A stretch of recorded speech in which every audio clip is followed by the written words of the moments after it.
이렇게 이야기하는 건 저 나름대로 이 이혼의 종지부를 찍고 싶기 때문이에요. 사실 여전히 저는 이 남편 때문에 얻은 남성 불신 때문에 너무도 고생하고 있는 중이거든요. 이혼만 하면 다 잊고 정말 혼자, 아니 애랑 둘이서 잘 살 줄 알았는데 그것이 그리 쉬운 일이 아니더군요.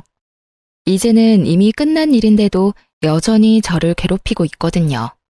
아무것도 하지 않고 멍하니 있을 때나 가끔씩 아이가 아빠에 대한 이야기를 할 때면 생각만으로도 우라통이 터져서 미쳐버릴 것 같아서요.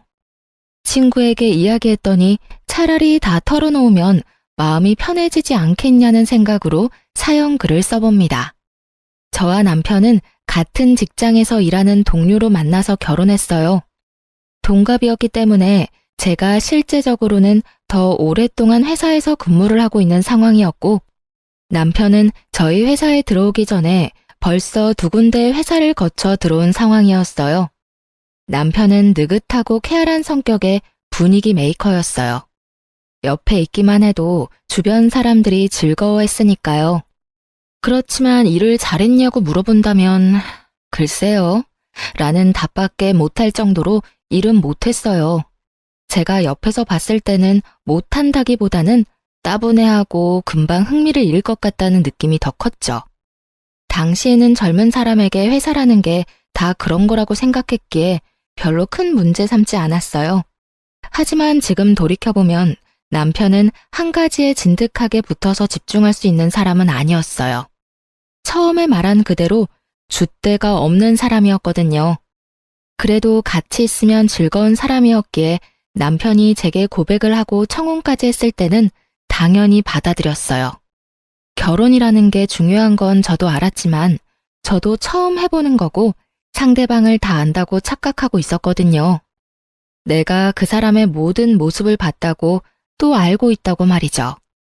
그렇게 맹신했던 대가는 결혼 후에 모두 지불하게 됐죠. 이런 상황에 시댁이라도 저와 마음이 맞았다면 제가 힘든 일도 없었을 텐데 시댁도 저와는 영 다른 세계의 사람들이었어요. 시어른들은 남편을 최우선으로 생각하는 사람이었어요. 물론 제 자식 귀엽고 사랑스러운 건 당연한 거지만 시부모는 좀 지나치다고나 할까요? 무슨 일이 벌어져도 남편보다는 제 탓을 하더군요. 저와 결혼하지 않았을 때는 도대체 누구 탓을 했을까 하는 그런 생각까지 들도록 만드는 분이었어요. 저와 직접적으로 연관된 일이 아님에도 언제나 제 탓을 하고 남편을 두둔하는 분들이었죠.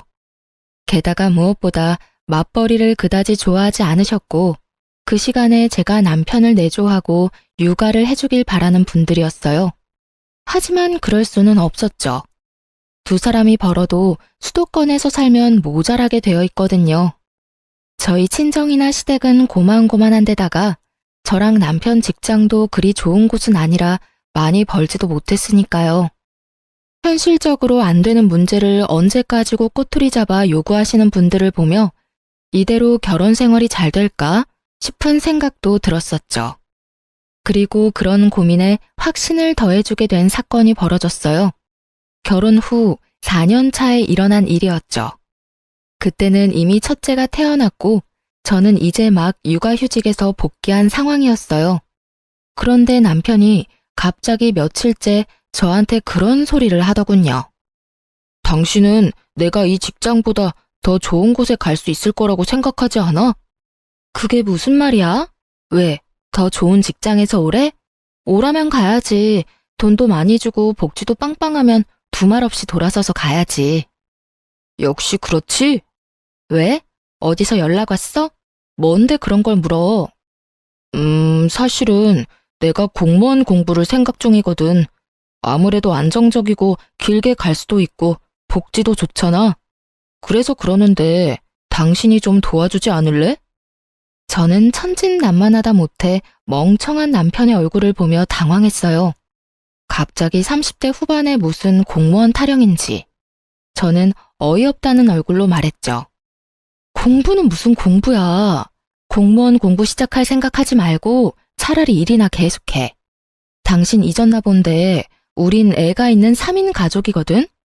당신 공부한답시고 돈 안 벌면 내가 번 돈으로 생활해야 하는데 감당이 안 돼. 절대로 안 된다고. 그러니까 절대로 허튼 생각하지 말고 지금이라도 생각 접어. 내가 가만히 생각해봤는데 나는 일반 회사랑 궁합이 안 맞는 것 같단 말이야. 내 성격이랑 맞지도 않고. 누군 성격이 맞아서 이래? 아니, 젊고 결혼 전이라면 당신이 어디서 뭘 하든 상관 안 하는데 당신 지금은 애 아빠고 책임져야 할 가족이 있는 사람이야. 성격만으로 일 때려치우고 나간다는 건 정말 말도 안 되는 이야기라고. 게다가 직장 나오고 다음 계획이 공무원 공부라고? 그거 경쟁률이 몇 대 몇인지는 알고 이러는 거야? 아니면 나 일부러 엿먹으라고 이러는 거야? 결국 큰 소리가 나올 수밖에 없었죠. 그렇지만 남편의 요구는 계속됐어요. 그 주 주말에 시댁에 가서도 똑같은 말을 들어야 했고 저도 똑같은 말을 되돌려줬죠. 철벽 치듯 하는 저를 보더니 시모가 한마디 하더군요. 예, 무슨 이야기인데 이렇게 안 된다고만 하니? 무슨 일 있어? 저는 이때다 싶어 시모에게 말했어요. 남편이 하려는 미친 짓거리들을요. 아무리 시모가 제 자식만 애정하는 사람이라도 이 나이에 공무원 공부가 말도 안 되는 일이라는 것쯤은 당연히 알고 있을 거라고 생각했으니까요. 이 사람이 직장 그만두고 공무원이나 한다잖아요. 지금 당장 붙을 수 있는 것도 아닌데 지금 시작하면 언제 합격하고 언제부터 이래요? 게다가 현실성도 없고. 지금 시기가 너무 안 좋잖아요. 혼자 버는 데다가 애까지 있는데 가장이 쉬면 남은 가족은 어떡하냐고요. 제 말을 듣던 시모의 얼굴이 이상하게 변하더니 제 예상과는 꽤 다르게 상황이 흘러갔어요. 넌 어떻게 마누라가 돼서는 남편 생각을 그렇게 몰라줘? 남편이 큰 뜻을 품었으면 당연히 지원해줘야 하는 거지. 그걸 혼을 내고 있어? 그리고 너 일하잖아. 매번 일하는 거 자랑으로 생각하면서 내가 그만두고 내조하라고 할 때도 절대 일 그만 안 뒀잖니. 그러면 네가 벌어서 살림하면 되는 거 아니니? 왜 자꾸 애를 잡아? 시모의 그 말에 한마디 해주고 싶었지만 쪽수로 밀리니 어쩔 수 없더군요. 남편을 믿는 마음은 눈꽃만큼도 없었지만 남편의 공부를 허락하기로 했어요. 그렇지만 다짐을 받았죠. 1년 안에 안 될 것 같으면 포기하라는 것과 남편이 돈을 벌지 않으니 최대한 아껴 쓰라는 것까지요. 그랬더니 남편이 좋아서는 당장 퇴사하고 공무원 시험 교재를 사러 가더군요. 그렇게 남편의 수험 생활이 시작됐어요. 나이가 있으니 외우는 것도 어려운 일이었고 외웠다 하더라도 다른 일 잠깐 하면 까먹기 일쑤였죠. 솔직한 말로 1년 안에 공무원 안 되면 남편을 다시 취직시키고 엄청 갈굴 생각으로 참고 있었어요. 그런데 며칠 뒤에 뜬금없이 시모에게 전화가 왔어요. 저는 당시에 일하고 있는 와중이었고 전화를 아슬아슬하게 받을 수 있었죠. 네, 어머님. 무슨 일로 전화하셨어요? 야, 너는 어떻게 된 애가 남편 밥도 안 주고 나와? 저는 의아했어요. 밥을 안 주다뇨. 애 어린이집 보내기 전에 남편과 애 셋이서 아침을 먹었는데 말이죠. 어머님, 아침은 같이 먹고 나왔는데요. 점심 말이다, 점심. 지금 시간을 좀 봐. 애가 여태껏 아무것도 못 먹고 불쌍하게 굶기나 하고. 애초부터 이 결혼이 잘못된 거지. 남편한테 관심이 없는 여자랑 결혼을 해서 그래. 시모 말에 저는 두통이 오는 머리를 주먹으로 퉁퉁 두드렸어요.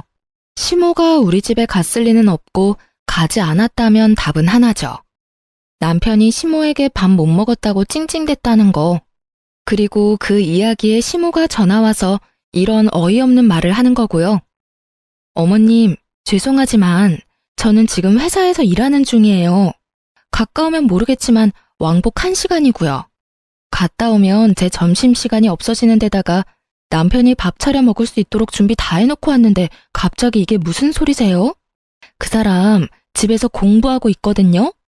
집에 있는 사람이 밥을 해 먹어야지 어떻게 밖에서 일하는 사람이 집까지 가서 밥을 차려주고 나와요.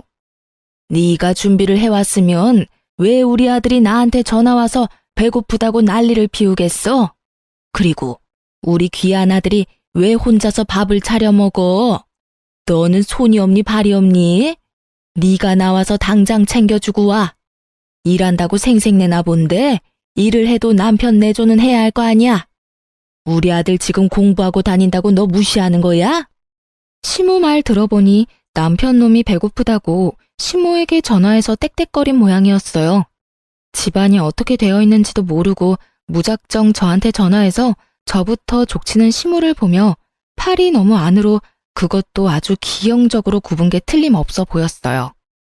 공부한답시고 돈도 벌지도 않는 축내기만 하는 남편 놈에게 제가 집에까지 가서 밥을 차려줘야 할 이유가 하나도 없었잖아요.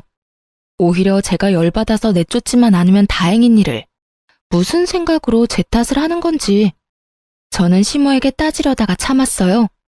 시모가 뭘 알겠나. 남편 놈이 시모에게 언지를 준 게 더 잘못된 거라고 생각했거든요. 그래서 그날 저녁에 남편과 한판 뜨기로 결정했어요. 열을 받은 채로 집에 들어가는데 정말 났던 화가 폭발할 정도로 집안이 엉망진창이었어요. 혼자서 공부만 하고 있던 남편이었어요. 애는 제가 출근하는 길에 어린이집에 보냈었죠. 그런데 집에 도착했는데도 애가 보이지 않더라고요.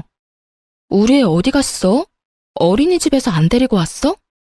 내가 왜 데리러 가?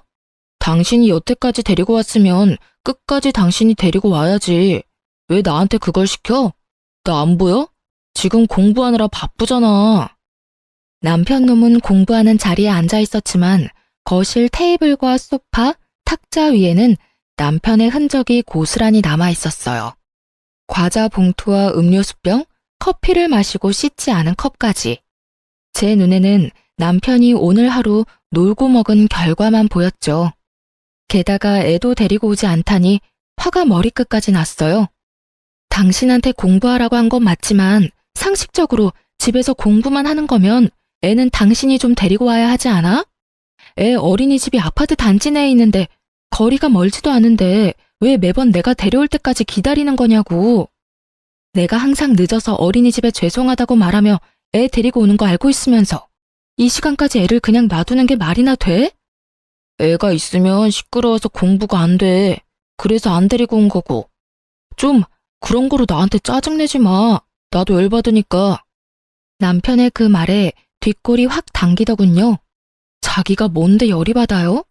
이 상황에 열받을 사람은 저 말고 없잖아요. 결국 저도 남편에게 한마디 했어요. 당신 공부하라고 그냥 놔둔 건 당신이 하고 싶은 거 마지막으로 하게 해주려던 것뿐이야. 그런데 당신이 공부한다는 핑계를 대면서 이 집안에서 아무런 일도 하지 않으려고 하는 건 용납 못해. 무슨 말이냐고? 이 집은 전세이긴 하지만 내 집이고 돈 버는 사람도 나뿐이거든? 앞으로 적당히 하지 않으면 쥐뿔도 없을 거라는 이야기야. 적당히 눈치껏 알아서 하지 않으면 나도 당신처럼 일 그만두고 공기업이나 확 준비해 버릴 테니까. 그러면 아무도 돈 못 벌고 우리 셋 나란히 이 집에서 아사하는 거야. 알았어?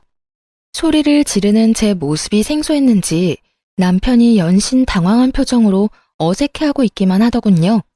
저는 남편에게 말했죠. 당신이 공부를 한다고 해서 우리 집안일에서 벗어난다고는 생각하지 마. 진짜로 그렇게 생각하고 있는 거면 당신이랑 내가 왜 같이 살아? 부부는 함께 사는 사이지 한 사람이 희생하는 관계는 아니잖아. 나한테 이 짐 저 짐 다 얹어두고 싶으면 차라리 한마디만 해. 바로 이혼하자고. 이혼 안 할 거면 당신도 어느 정도 희생해. 지금 현재도 나만 희생하고 있는 거 알고는 있지? 결국 제 말에 남편이 쫄았는지 그 뒤로는 그런 막무가내 짓은 안 하더군요. 그리고 어지럽혀 두었던 식탁이며 거실도 집에 올 때는 다 정리가 되었죠. 그제야 사람 사는 집처럼 보였어요. 솔직하게 말해서 남편이 일을 하지 않으면 제가 조금은 편해질 줄 알았는데 제가 더 불편해질 줄은 몰랐거든요. 게다가 남편이 일을 그만뒀으니 저라도 많이 벌어보려고 야근을 많이 잡아놓은 터라 피곤함마저 가득했으니까요. 그렇지만 이렇게 고생해보면 남편도 곧 제정신 차리겠지 하는 마음으로 버텼어요. 그렇지만 그만두겠다고 하지는 않더군요. 오히려 더 오기가 생긴 것처럼 예전보다 더 열심히 하더군요. 그래, 뭐 이것도 괜찮겠다 싶었어요. 차라리 진짜 공무원이 되면 제가 힘든 일이 없어지게 될지도 모르니까요. 그런 생각으로 남편을 놔뒀어요. 다만 그 이후로는 일하지 않으면 사람 대접을 하지 않겠다고 하니 남편이 설거지며 아이 등 하원은 시켜주더군요. 이때가 가장 평온했고 별일 없는 날들이었던 것 같아요. 그 뒤에는 제 상상을 초월하는 일이 벌어졌거든요. 얌전히 공부만 하고 있을 거라 생각했던 남편이 어느 날은 제게 슬며시 다가와 한마디 툭 꺼내더군요. 나 직장 생활은 내 체질에 안 맞는 것 같아. 특히 다른 사람 밑에서 일하는 게 힘든데 다른 회사의 직원으로 가든 공무원으로 가든 내 위로는 다 내가 고개 숙일 사람밖에 없으니까. 그래서 이번에는 특별히 장사를 한번 해볼까 싶은데 어때? 저는 너무 당황했어요. 공부를 시작한 지 1년이 지나서야 그런 말을 하더군요. 당신 지금 공부한 지 1년이나 됐어. 장사라니. 그거 할 거면 공부는 뭐하러 한다고 그랬어?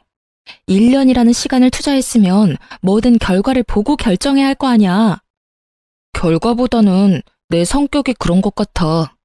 어차피 공무원도 계급사회인데 내가 적응 못할 것 같거든. 그럴 바엔 차라리 내가 사장인 자영업자가 되는 게 나을 것 같아서. 말을 한 번 내뱉었으면 좀 지켜. 당신이 하는 생각에 이리저리 휘둘려야 하는 내 생각은 안 해? 1년째 혼자 집안 살림하며 돈 쓰고 있는데 당신은 나한테 미안하지도 않아? 미안하게 생각하니까 장사를 하겠다는 거잖아. 내가 그런 성격이 아닌데 어떻게 하고 싶지 않은 걸 시켜? 내가 하라고 했어? 난 분명히 처음에 당신 공부하고 했을 때 말렸거든? 한참 공부시켜 놓으니까 이번에는 뭐? 장사? 난 절대로 그거 허락 못해. 차라리 지금 공부를 계속하던지 해. 이래서 당신이랑은 대화가 안 된다고. 알았어. 내가 대충 알아서 할 테니까 당신은 신경 쓰지 마. 신경이 쓰이지 않을 리가 없잖아요. 그날 이후로 저는 남편의 일거수일투족에 신경을 썼어요. 뒤를 쫓는 정도는 아니었지만 그래도 이 사람이 무엇을 하고 있는지 정도는 알아야 한다고 생각했어요. 사고 치기 전에 막아야 한다는 일념으로 말이죠. 그런데 한창 남편이 공부도 팽개치고 열심히 여기저기 움직이더군요. 그러더니 장사 이야기가 나온 지 한 달 만에 저한테 말하더라고요. 당신 돈 좀 있어? 나 꼭 필요한데 써야 하는데 좀 빌려줘. 나중에 2배로 갚아줄게. 무슨 일이야? 설마 또 장사 때문에 돈 빌리는 거면 난 절대 못 줘. 난 승산 없는 일에는 투자 안 해. 승산이 왜 없어? 이번에 친구 정훈이 좋은 아이템 가져왔거든? 당신도 들으면 진짜 혹할 것 같은데. 지금 가게 리모델링에 돈이 좀 쪼들려서 그래. 당신이 좀만 도와주면 안 될까?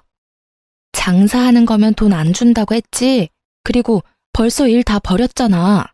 게다가 동업? 그리고 리모델링이면 이미 가게가 들어섰다는 건데 가게 세울 돈은 어디서 났어? 내가 받은 퇴직금 좀 넣었지. 그리고 모아뒀던 돈도 넣었고. 저는 제 귀를 의심할 수밖에 없었어요. 남편이 가지고 있던 돈을 다 털어넣었다는 말이었거든요. 모으고 있던 돈과 퇴직금까지 털어낸 남편은 정말로 빈털털이었어요. 그런 남편이 제게 돈을 더 요구하니 속이 터졌죠. 그 가게가 어떤 가게인지는 모르지만 일단 저는 제 인생에만 집중하기로 했어요. 그 말은 돈을 빌려주지 않았다는 뜻이죠. 제가 돈을 빌려주지 않으니 남편 놈이 아주 열받는다는 표정으로 저한테 눈으로 욕을 마구마구 하더라고요. 그러나 더 이상 달라고 요구하지 않고 사라졌어요. 저는 남편이 어디로 갔는지 알 수 없었지만 어디든 제발 제정신 차릴 수 있는 곳에 가길 바랬어요. 그리고 한 달 정도 지났을 때 시모가 제게 전화를 했어요. 네, 어머님, 어쩐 일로 전화하셨어요? 너 얼마 전에 빌려간 4천만 원은 언제 갚을 거니? 돈을 갚으라고요? 금시초문인 일이었죠. 저는 시모에게 돈을 빌린 적이 한 번도 없었거든요. 게다가 4천만 원은 큰 돈이었죠. 그래, 네가 우리 아들 시켜서 돈 가져갔잖아. 이번에 전세 계약할 때 집주인이 4천만 원 올려받게 됐다면서? 저는 그런 말을 한 적이 없었거든요. 어머님, 혹시 그 돈을 준 계좌는 그 사람 계좌인가요? 그래, 아들 앞으로 보냈다. 몇 달 있다가 이자까지 쳐서 보내준다고 했잖니. 그런데 가만히 생각해보니까 그렇게 큰 돈을 그냥 빌려준 게 좀 그래서 말이야. 와서 차용증이라도 써야 할 것 같아서. 시간 되면 아들이랑 집에 좀 오거라. 그제야 저는 지끈거리는 관자놀이를 열심히 주물러댔어요. 저한테 돈이 필요하다며 찡얼거리던 남편놈이 시모에게 제 이름 팔아서 돈을 빌렸더군요. 게다가 시모는 그 돈을 덥석 줘놓고는 저한테 돈이라도 떼일까 싶어 뒤늦게 차용증을 쓰자고 말하는 거였고요. 저는 일단 시모에게 진실을 알려줬어요. 어머님, 그 돈 남편 계좌로 줬으니까 아시겠지만 저는 이 상황에 대해 아는 게 없어요. 그리고 전세는 아직 재계약 이야기도 안 나왔고 집주인에게 연락도 없었거든요. 제 명의로 계약했으니 연락도 저한테 올 텐데 그럴 기미도 없어요. 그럴 시기도 아니고. 게다가 저는 그 돈 구경도 못했어요. 돈이 어디로 갔는지 알고 싶으면 남편에게 물어보세요. 뭐? 그럼 우리 아들이 나한테 거짓말을 하고 그 큰 돈을 가져갔다고? 말이 되는 소리니? 걔가 뭐 때문에 그런 짓을 하겠어? 너 설마 아들이랑 나 사이 이간질하려고 그러는 거니? 바빠서 그럴 틈도 없어요. 어쨌든 남편 오면 물어보세요. 그렇게 이야기하다가 아차 싶었죠. 혹시 남편이 또 시모에게 거짓말하면 어쩌나 싶은 생각에 말했어요. 혹시 모르니까 오늘 저녁에 제가 남편 데리고 시댁 갈게요. 어머님은 기다리고 계세요. 저는 그날 저녁 남편이 들어오자마자 시댁으로 향했어요. 그리고 시모 앞에서 남편에게 물었죠. 오늘 어머님이 나한테 돈 4천만 원 갚으라고 하시더라고. 그런데 난 돈을 빌린 기억이 없거든? 당신이 그 돈 받았다는데 어떻게 된 건지 알려줘. 그래, 아들아, 뭔가 잘못된 거지? 네가 나한테 거짓말을 할 리가 없잖아. 왜 네가 돈을 빌리는데 거짓말을 해? 저와 시모의 물음에 남편이 당황한 얼굴로 어물쩍거리더니 한참을 꾸물대다 말하더군요. 엄마, 사실 내가 장사 준비하고 있거든. 리모델링 비용이 모자라서 돈 좀 빌리려고 와이프한테 이야기했는데 와이프가 못 빌려준다고 하더라고. 그래서 엄마한테 빌린 거야. 역시 장사였어요.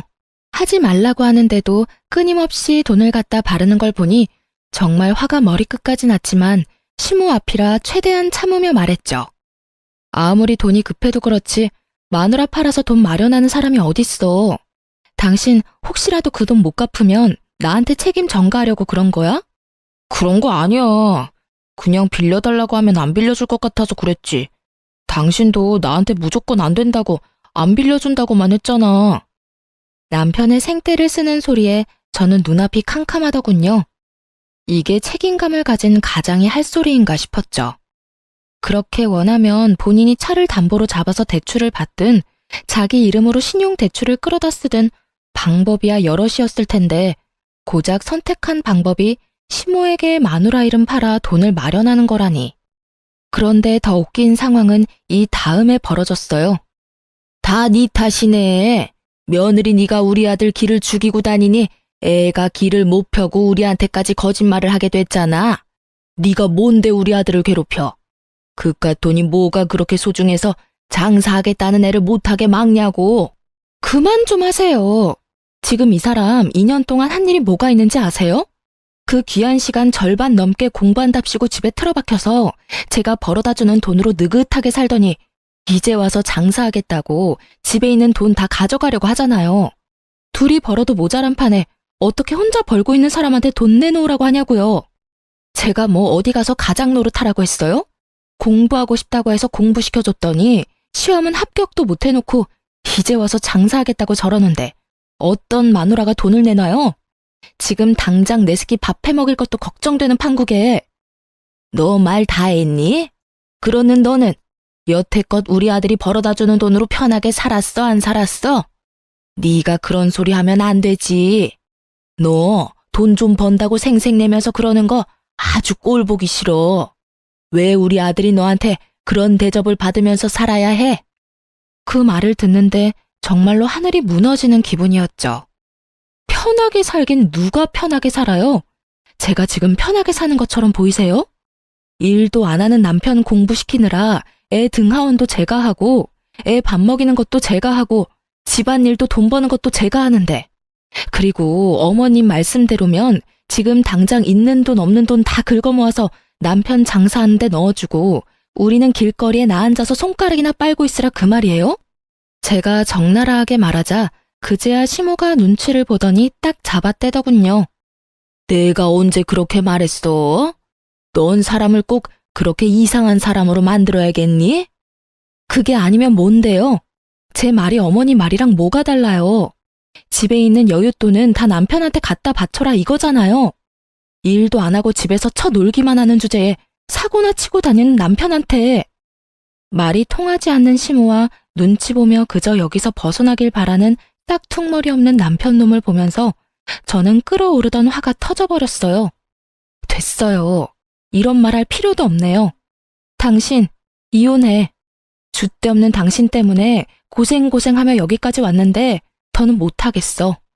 내가 왜 이런 취급 당하면서까지 당신하고 같이 살아야 해? 애는 내가 데리고 살 거니까 당신은 당신 원하는 대로 공부를 하든지 장사를 하든지 마음대로 해. 제 이혼 이야기에 남편은 당황해서 변명부터 하기 바쁘더군요. 이혼? 갑자기 웬 이혼이야? 장사 한번 하겠다는데 이혼하는 건 너무한 거 아니야? 나한테도 시간은 줘야지. 난 그 시간 못 기다려. 솔직하게 말해서 지금도 싱글맘 기분이야. 이혼을 안 하면 사고 많이 치는 애랑 어린애 둘을 키우는 기분일 거고, 이혼하면 그냥 어린애 하나 키우는 기분이겠지. 그러니까 이제 그만하자. 당신 진짜 이럴 거야? 솔직하게 말해서 당신만 이혼하고 싶은 건 줄 알아? 내가 하고 싶은 말이었어. 그래도 당신 고생한 거 알고 있으니까 여태껏 내가 참은 거지. 뭘 참았는데? 네가 도대체 뭘 참았다고 네 입에서 이혼 이야기가 나와. 결혼해서 마누라 고열 빨아가며 열심히 놀았으면서 당신이 뭘 참았는데? 내가 한 잔소리가 그렇게 듣기 싫었어? 당신이 정상적으로 직장만 다니고 있었어도 내가 그랬겠어? 와, 내가 이런 남자랑 결혼했다니 진짜 최악이다, 최악. 그래, 당신도 이혼하고 싶었다니 다행이네. 질질 끌고 할 필요도 없이 깔끔해서 좋겠어. 이런다고 내가 무서워할 줄 아나 본데 당신이나 후회하지 마라. 여태껏 나 깔본 거 생각하니까 더 열받네. 줘, 이혼 서류. 지금 당장 작성해서 줄 테니까. 그래, 아들. 잘 생각했어. 이런 여자가 남편 잡아먹는 년이야. 세상 천지에 반이 여자고 우리 아들 내조 잘해줄 여자도 어딘가에는 있을 거다. 처음부터 이런 여자인 걸 알았으면 결혼을 허락하지도 않는 건데. 시모의 응원의 말에 힘입었는지 결국 남편 놈은 그 자리에서 이혼 서류를 작성하더군요. 이혼 서류는 제가 가져온 거였어요. 솔직하게 말해서 이혼할 마음으로 들고 왔다기보다는 이걸 보면 남편 놈도 제정신 차리지 않을까 싶어서 가져온 건데 아예 반대 결과가 나타나 버렸죠. 남편 놈이 그걸 작성하는 걸 보는데 괜스레 화가 더 치밀어 오르더군요. 왜 지가 더 속 시원해하고 기세등등한지. 나중에 나 잘되고 나서 애 앞세워서 찾아오지나 마. 뭐래? 웃기고 앉았네. 돈이나 벌고 그런 말 하는 게 어때? 지금 당장 돈 10,000원도 못 버는 인간이 허세는? 결국 그렇게 저는 이혼 서류를 냈어요. 소송을 하게 되겠지만 제게 불리할 거라고는 생각지 않았어요. 그만큼 남편의 행동은 정말 최악이었으니까요. 그리고 제가 불리한 판결을 받는다 해도 저 남자와는 더 이상 엮이고 싶지 않았거든요. 서류를 내고 남편은 2주 뒤에 집을 나가기로 결정했어요. 원래 우리가 살던 집은 제가 결혼 전부터 살고 있던 전셋집이었고 계속 계약을 갱신해오고 있었으니 제 명의로 되어 있었거든요. 남편의 지분이 조금도 없으니 나가야 할 사람은 남편 혼자였으니까요. 어차피 시댁으로 들어간다기에 짐을 조금씩 옮기고 있었죠. 그런데 서류 내고 일주일 정도 뒤부터 남편 놈이 초조해하며 제 눈치를 보기 시작하더군요. 저는 관여하고 싶은 마음이 조금도 없었기에 아예 모른 척했어요. 그런데 모른 척해도 들리는 걸 듣지 않게 막을 방법은 없잖아요. 그런데 전화통을 계속 받지 않는 누군가에게로 연락하는 걸 봤죠. 쎄한 기분이 들었어요. 알고 보니 남편과 동업한다던 친구가 잠수를 타서 연락이 안 되는 데다가 리모델링하고 있던 곳은 완전 남의 가게였던 거예요. 한마디로 사기를 당한 거였죠. 어차피 저는 이혼을 할 사람이고 저는 애를 데리고 있잖아요. 남편 놈이 저 상태면 위자료는커녕 아무것도 못 받겠다 싶어서 시모에게 전화를 했어요. 네가 무슨 일로 전화니? 나는 할 말 없다. 이미 우리 아들이랑 이혼하기로 한 거 잊었어? 나한테 이혼은 실수였다고 말하기만 하면? 그런 거 아니에요. 어머님 아드님이 사기를 당한 것 같네요. 동업한다는 친구가 연락이 안 되는 것 같아요. 본인 퇴직금이며 모아둔 돈도 다 장사 미천으로 동업자에게 갖다 바친 모양인데 어머님 돈도 거기 들어가 있지 않나 싶어서요. 제 말에 갑자기 수화기 너머로 목소리가 뚝 끊기더군요. 사기? 넌 도대체 뭘 했길래 남편이 사기를 당하도록 만들어? 엉망진창으로 해놓고 이혼하면 너 혼자 도망가겠다는 거랑 뭐가 달라? 설마 이럴 거 알고 이혼하자고 한 거니? 사기 당할 걸 누가 알겠어요. 그리고 저는 애초에 장사하는 걸 반대했던 사람이라고요. 무슨 말만 하면 다 제 탓을 하시는데 이렇게 된 건 어머님 탓이 제일 크잖아요. 아들이 허튼 짓 하는 것 같으면 부모가 말리든지 타이르든지 해야 하는데 어머님 뭐라고 그러셨어요? 며느리가 남편 이겨먹으려고 한다고 남편 하고 싶은 대로 못하게 한다고 엄청나게 혼내셨잖아요. 그때 막았으면 이런 꼴 받겠어요? 그러면 어쩔 수 없지. 네 전세금 빼서 나한테 갚아.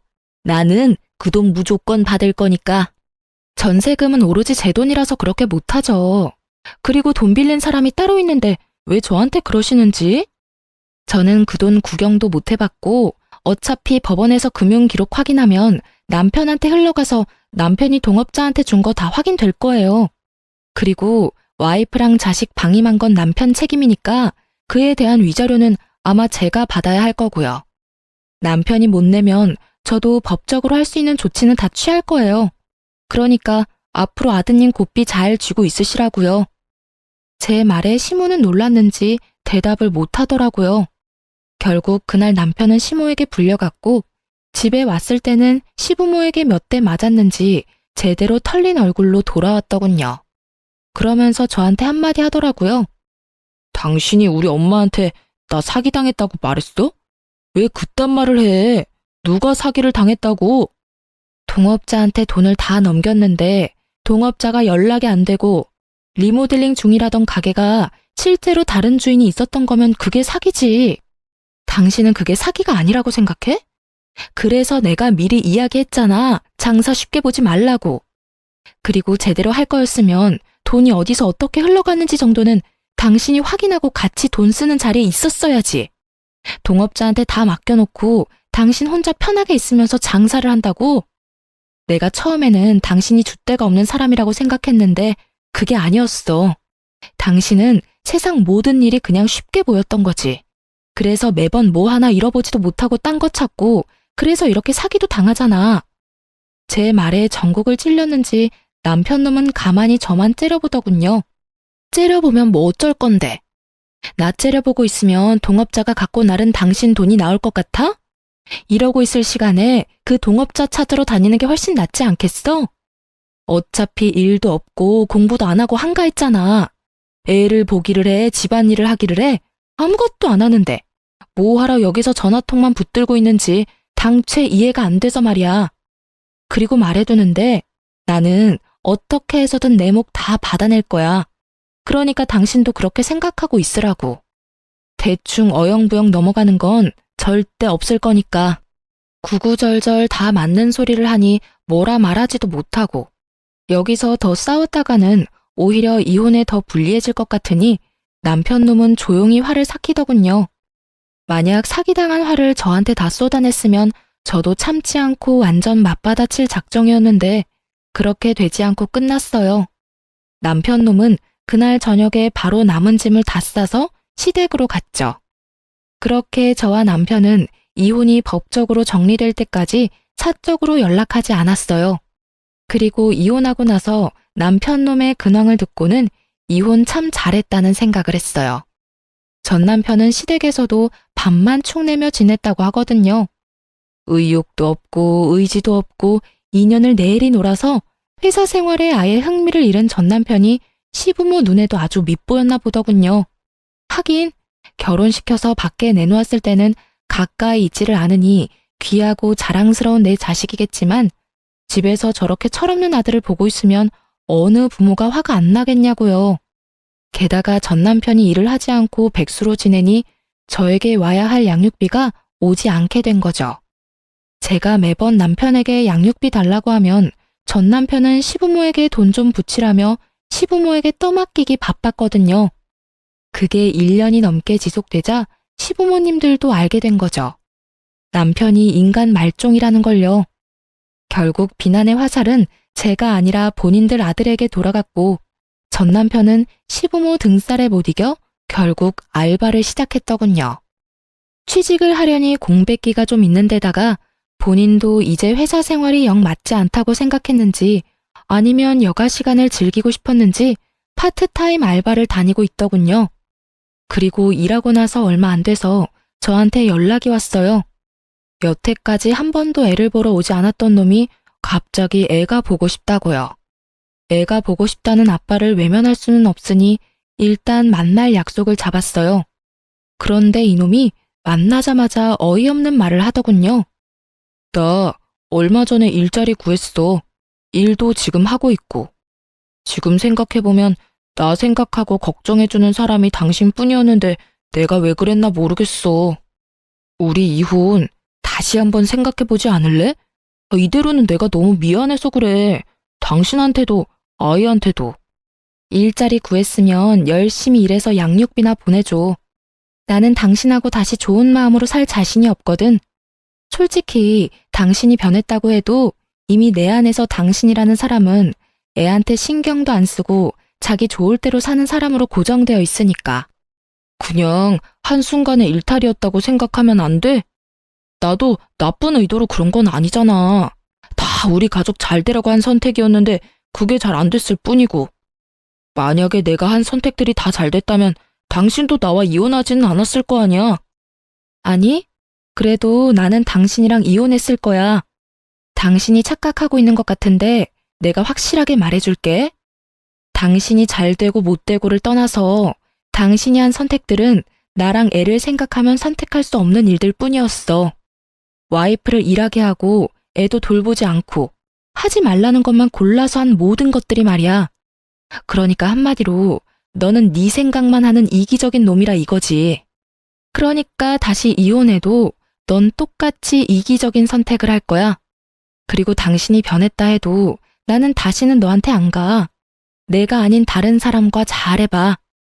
나는 2번을 당했으니까 3번은 당하고 싶지 않거든?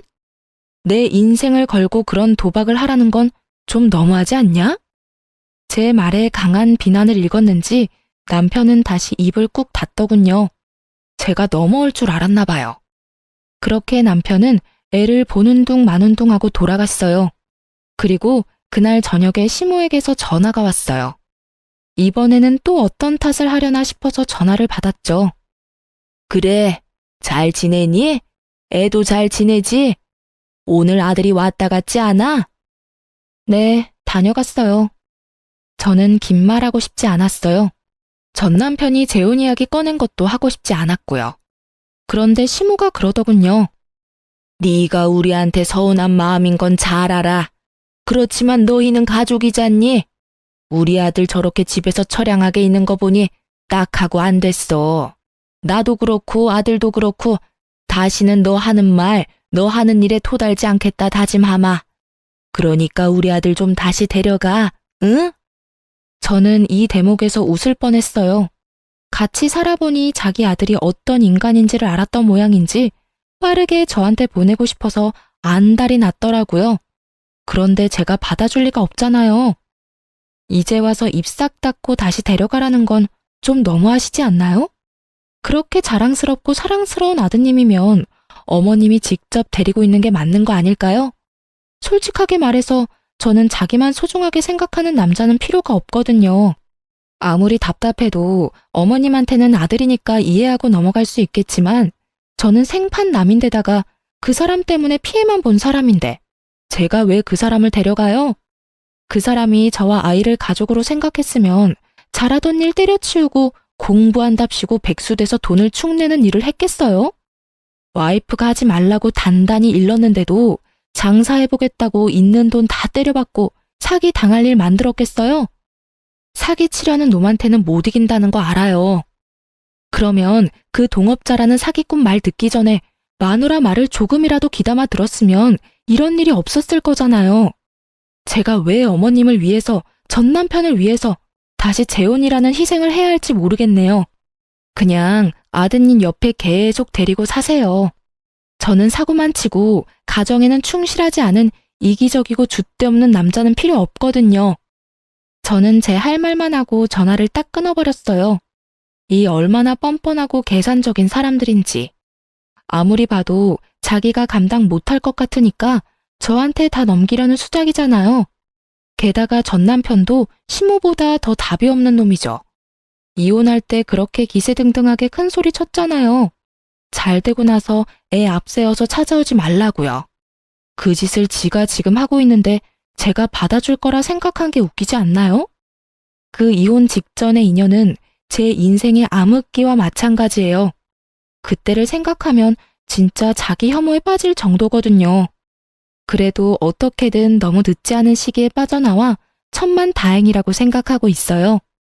실은 전 남편이 공부를 한다고 했을 때부터 이혼을 해야 하나 싶은 마음이 있었던 것도 사실이고, 그때 이혼을 했다면 제가 그만큼 고생할 일도 없었겠죠. 하지만 그 당시에는 그 사람을 한번 믿어보고 싶은 마음이 있었던 건지도 몰라요. 물론 배신당했지만요. 그랬기에 두 번째에는 더 늦기 전에 이혼할 수 있었던 것 같아요. 이렇게 사연글을 통해서나마 제 이혼을 털어놓고 나니 마음에 마침표가 찍혀진 기분이네요. 저와 이렇게 어울려주신 분들께 감사드립니다. 좋은 일로 다시 글을 써볼 기회가 있었으면 좋겠네요. 들어주셔서 감사합니다.